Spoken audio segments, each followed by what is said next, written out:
Bismillahirrahmanirrahim. Assalamualaikum warahmatullahi wabarakatuh.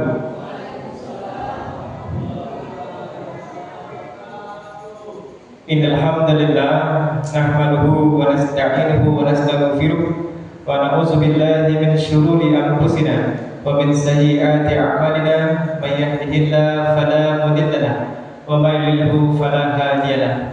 Asyhadu an la ilaha illallah wahdahu la syarika lahu wa asyhadu anna Muhammadan abduhu wa rasuluh la nabiyya ba'dahu.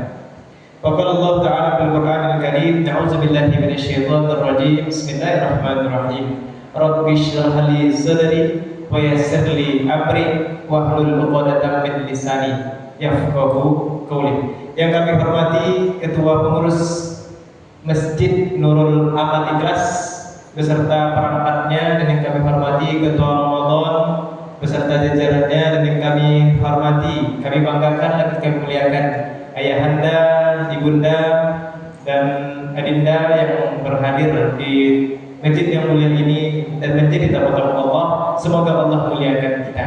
Amin ya rabbal alamin.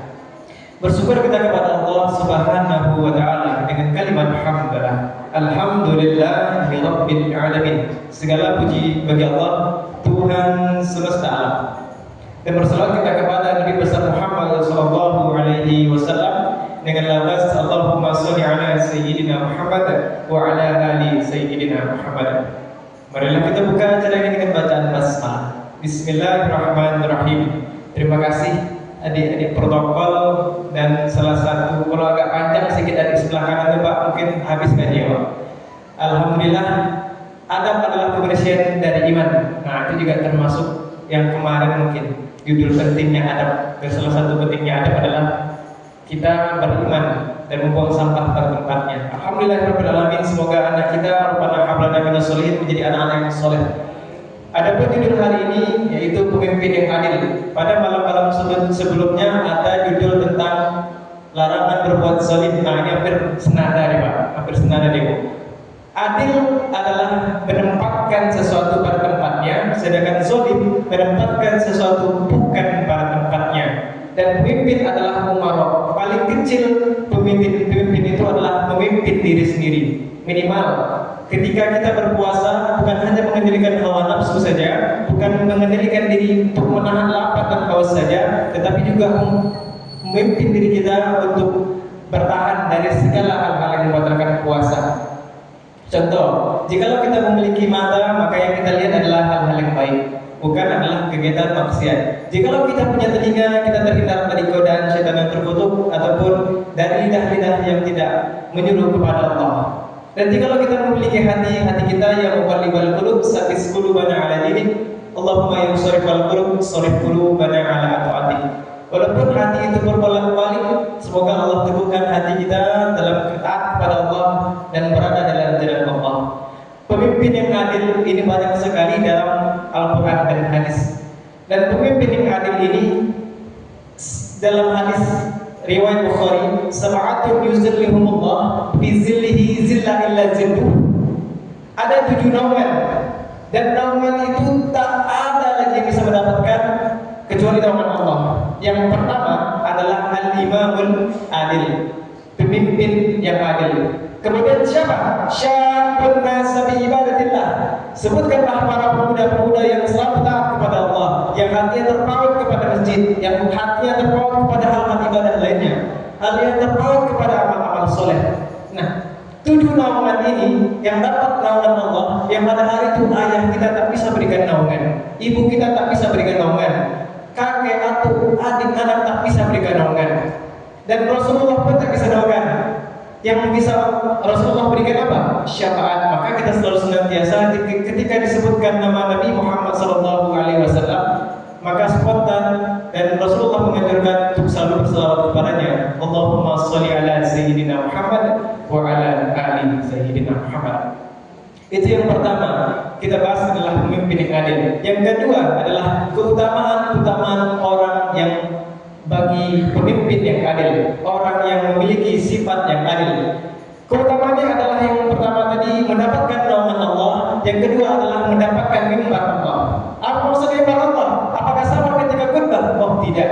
Yang dikatakan adalah mimbar Allah itu adalah ketika di hari kiamat dia yang paling dekat duduknya di antara orang-orang yang alim, yaitu pemimpin yang adil. Dan tetapi ada juga tempat dunia jauh dari Allah. Siapa itu? Pemimpin yang zalim. Adil mendapatkan sesuatu pada tempatnya, zalim mendapatkan sesuatu yang bukan pada tempatnya. Contoh, ketika di rumah bapak bilang sama ibu ketika lagi komunikasi, Bu, alhamdulillah hari ini dapat rezeki 300.000 dari bos untuk lembur. Tetapi sebelumnya bos memberikan uang 400.000 kepada bapak ini. Kemudian bapak ini menyampaikan kepada ibu. Kemudian ibu menerima saja. Adil. Adil dalam artian sini maksudnya apa? 300.000 untuk ibu, 100.000 untuk bapak, 300.000 untuk biaya keperluan apapun, dan 100.000 untuk diri bapak. Dan setelah itu, kalau misalnya pun tak ada kezaliman di sana, maka komunikasinya harus tepat. Bu, sebenarnya 400.000, tetapi 300.000 bapak berikan kepada ibu, 100.000 untuk bapak untuk keperluan jika di luar ada apa-apa. Itu adil apa tidak, Pak? Kenapa adil gitu? Kemudian keutamaan orang-orang yang berbuat adil itu adalah pertama mendapatkan nama Allah, kedua mendapatkan mimbar dari Allah, yang ketiga adalah dicintai oleh Allah Subhanahu wa taala. Ada 3 orang yang ketika dia berdoa tak ada hijab. Apa ini namanya, Bu? Di antara laki-laki dan perempuan ada batas. Batas itu artinya hijab, dan ini adalah hijab. Hijab itu adalah batasan. Jikalau kita berdoa tak ada hijab, berarti tak ada batasan antara kita kepada Allah. Apa? Siapa saja yang mendapatkan doa agar tak terkabul ataupun doa yang mustajab itu? Yang mendapatkan doa yang mustajab adalah pemimpin yang adil. Ketika kita di rumah ataupun kita menjadi ketua RW atau ketua RT, kepala desa, gubernur ataupun presiden, jikalau kita bersikap adil, kita doa satu saja itu tak terhijab, ya, langsung tembus dan Allah langsung mendengarkannya dan malaikat pun mengaminkannya. Kemudian kedua siapa? Orang-orang yang dizolimi. Orang-orang yang dizolimi ini ketika dia berdoa tak terhijab juga, tak terhijab juga. Kenapa? Karena ketika saat dizolimi dia tak bisa lagi berbuat apa-apa, dia tak punya daya dan dia hanya mengatakan la haula wala quwwata illa billahil aliyyil azim. Tiada daya dan upaya, semua adalah pertolongan Allah, semua adalah perlindungan Allah, dan semua yang berkuasa hanya Allah Subhanahu wa taala. Itu keutamaan. Kemudian siapa saja kriteria pemimpin-pemimpin yang adil ini? Yang pertama adalah sidik. Kita mengenal Khulafaur Rasyidin ada 4. Pertama Abu Bakar As-Siddiq, yang kedua adalah Umar bin Khattab, yang ketiga adalah Utsman bin Affan, yang keempat adalah Ali bin Abi Thalib. Dan Abu Bakar adalah orang yang digelarkan menjadi siddiq. Beliau adalah seorang pedagang, tetapi ketika ia berdagang tak pernah sedikit pun memainkan timbangan, tak pernah sedikit pun mencurangi nominal angka. Jikalau dia mengatakan 1 kilo, dia 1 kilo, bahkan lebihkan dia tak pernah dikurangkannya. Setiap itu Rasulullah selalu berjumpa Abu Bakar. Setiap Abu Bakar berdagang itu yang dijumpai Rasulullah. Maka orang-orang lain pun mengenal Abu Bakar adalah orang yang benar, orang yang memiliki kepercayaan yang luar biasa. Maka Abu Bakar diberikan gelar Siddiq. Nah, kemudian kriteria orang yang pemimpin yang adil itu selain Siddiq, yang kedua adalah amanah. Apa itu amanah? Dapat dipercaya. Contoh yang paling sederhana, di rumah ibu-ibu minta bantuan bapak lagi masak di sore hari. Pak, tolong beli santan 5.000 ya Pak. Dikasih dia 10.000. Bapak pergi. Kemudian di sela bapak pergi jumpa ke tempat santan, bapak, oh kok sedikit kali 5.000 rasanya. Bapak beli 10.000. Amanah apa tidak? Tak amanah. Karena yang awalnya 5.000, tapi karena hati kita memikirkan ini kayaknya tak cukup nih. Karena kita tak percaya sama si ibu, akhirnya kita membeli santan 10.000. Ini sifat tak amanah, dan saya pernah melakukannya. Dan itu kena marah sama istri ataupun ibunya. Maka hal-hal sederhana ini seharusnya bisa kita pertahankan walaupun di keluarga kecil kita. Apalagi ketika kita mempunyai jabatan, kekuasaan, kedudukan yang tinggi. Maka ketika dipercayakan, bukankah ketika kita seorang kepala desa dan gubernur dan lain sebagainya, ketika dia akan dilantik, maka bukankah ada Al-Quran ditempatkan di kepalanya? Untuk apa? Menjaga amanah. Dan bumi awalnya itu tak manusia, Pak. Kemudian sebelum manusia diberikan hunian ke bumi, dan sebelumnya Adam pindah ke bumi dari surga ke bumi, itu pertama sekali ditanyakan kepada siapa? Kepada malaikat. Wahai malaikat, kata Allah, maukah engkau menghuni bumi ini? Kemudian malaikat mengatakan tidak. Kenapa tidak? Karena di bumi akan ada perpecahan, akan ada pembunuhan, akan ada perbuatan zina dan maksiat. Maka tak sanggup malaikat untuk menghuni bumi. Kemudian kepada gunung, kepada lautan, kepada langit, dan semesta alam tak ada yang berani menghuni bumi. Karena akan terjadinya hal-hal yang propaganda itu. Tetapi manusia yang celakanya lagi adalah mampu untuk menghuni bumi itu. Dan salah satu manusia itu adalah innal insana khuliqa halu'a. Sesungguhnya manusia diciptakan itu bersifat berkeluh kesah. Ketika kita hendak melakukan yang ini, malas. Ketika hendak melakukan yang lain, gimana capek. Itu sifat alami manusia. Tetapi ketika kita memiliki sifat amanah, walaupun hari hujan, tetapi tetap juga ke masjid, dan kita mengamanahkan bahwa kita akan menjadi imam atau menjadi bilal atau menjadi ustaz dan lain sebagainya, minimal menjadi protokol, dan dia amanah walaupun hujan.